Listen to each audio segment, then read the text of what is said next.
No plató con nos a Enriqueta Alonso e Juan Antonio Pinto. Boas tardes de novo aos dous. Ídenos a falar do concepto da primeira infancia e de como está mudando este concepto. Eu gustaríame, primeiro que me digades cal é o concepto que ten agora a sociedade sobre a primeira infancia e por que está mudando.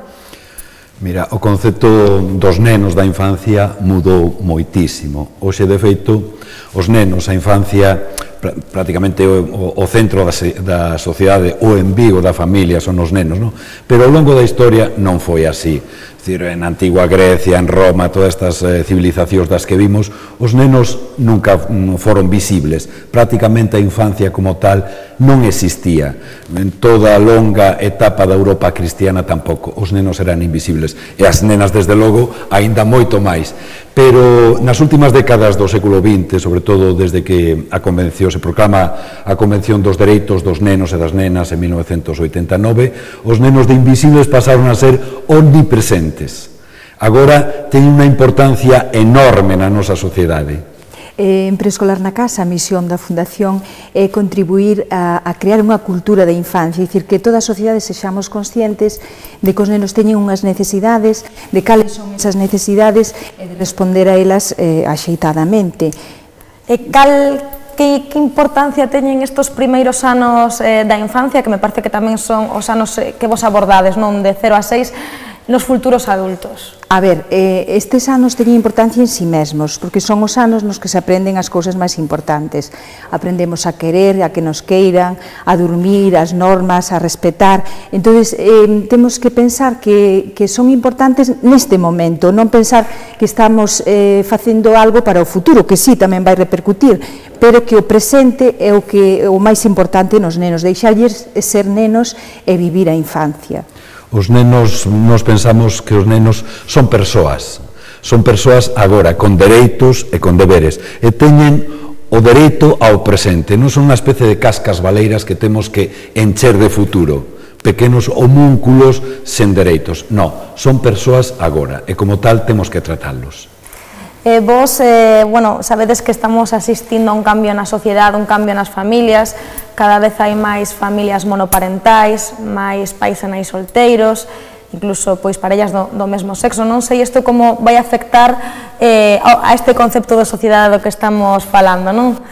Eu creo que hai que aceptar que estamos vivindo, nos está pasando a todos, unha época de cambios acelerados. Os tempos históricos aceleranse. Estamos vivindo agora unha etapa de crise económica, unha etapa social. Europa era o embigo do mundo, agora resulta que o embigo do mundo é China, India. Todos esos cambios estánse dando agora. E nos veñen casi como disparados a queimarroupa. O primeiro que temos que decir, isto evidentemente tamén afecta as familias, afecta aos pais.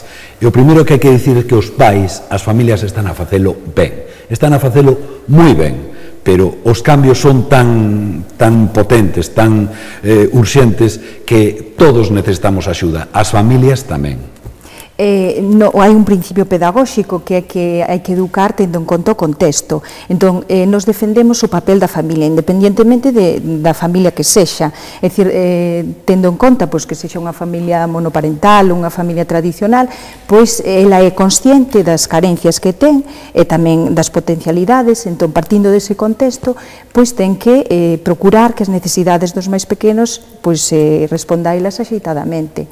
E vos credes que é necesario coordinar e implicar todos os eidos, a educación na casa e a educación na escola e tamén as políticas educativas, non? Home, xa... Sí, perdón, máis que é necesario, consideramos que é imprescindible. De feito, dende o Consello de Europa, dende o ano 2006, pois potenciase que os Estados membros potencien políticas de parentalidade positiva, así que é algo que se ve necesario desde todos os ámbitos. O que pasa é que, isto é lento, entón os resultados vanse ver a longo prazo, pero sí que se está camiñando nesa necesidade, nesa coordinación son de que todos os axentes educativos pois camiñemos no mesmo sentido. Eu creo que ese é un lugar común este refrán africano que di que a tribu inteira é a que ten que educar o neno, pero a nosa tribu, é dicir, os políticos, a sociedade, a familia, a escola, xogan con moito entusiasmo este xogo da oca e botan as responsabilidades ao resto. Os políticos din que a familia que ten que educar en normas, en valores. A familia di, son os políticos os que teñen que controlar o botellón porque senón o meu fillo adolescente tal. Todos botamos un pouco a responsabilidade, as culpas aos outros. E como dicía Enriqueta, a solución está en que todos, familia, sociedade, escola, políticos, rememos e tiremos do carro na mesma dirección. Hai outra franxa de idade moi importante en canto á configuración, digamos, do carácter da persoa, que é a adolescencia. Eu sei que vos tamén traballades neste tema. É unha etapa moi conflictiva. Estabades falando de que hai que ser responsables cos rapaces na casa, na escola. Os adolescentes moitas veces son conflictivos na escola. Resulta que os pais lle voltan a culpa aos institutos e os pais, e ao final parece que ninguén sabe o que ten que facer, non? É máis necesario ter máis control sobre eles, máis comunicación. Que opinades vos? A ver, eu penso que a adolescencia, aínda que sí pode ser unha etapa conflictiva, o conflito non é malo, o que é malo é a maneira en como solucionamos, e máis se o solucionamos axeitadamente, pois axúdanos a medrar como persoas. Pero como pais, se nos dende que os nenos nacen comunicámonos con eles, dialogamos, é dicir, a nosa forma de relacionarnos é a través da comunicación e do diálogo. Cando chegue a adolescencia, aínda que ás veces ese diálogo se rompa e esa comunicación, se sabemos buscar un momento axeitado, imos recuperalo. Entón, parécenos que hai que comenzar desde o mesmo momento do nacemento a previr todos eses conflitos que poden aparecer e que de feito é sano que aparezan na adolescencia.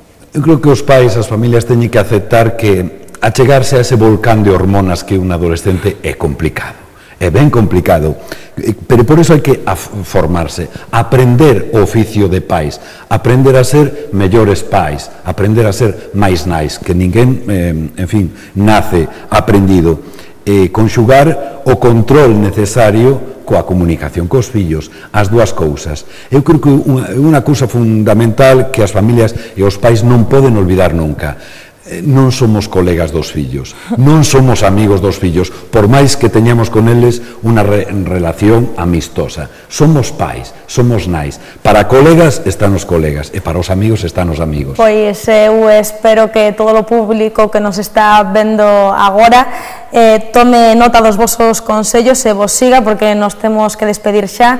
Dentro de 2 semanas, cada 15 días, estaremos con vos aquí no plató en De Tarde en Tarde. Moitísimas gracias de novo. Gracias. Gracias a vos.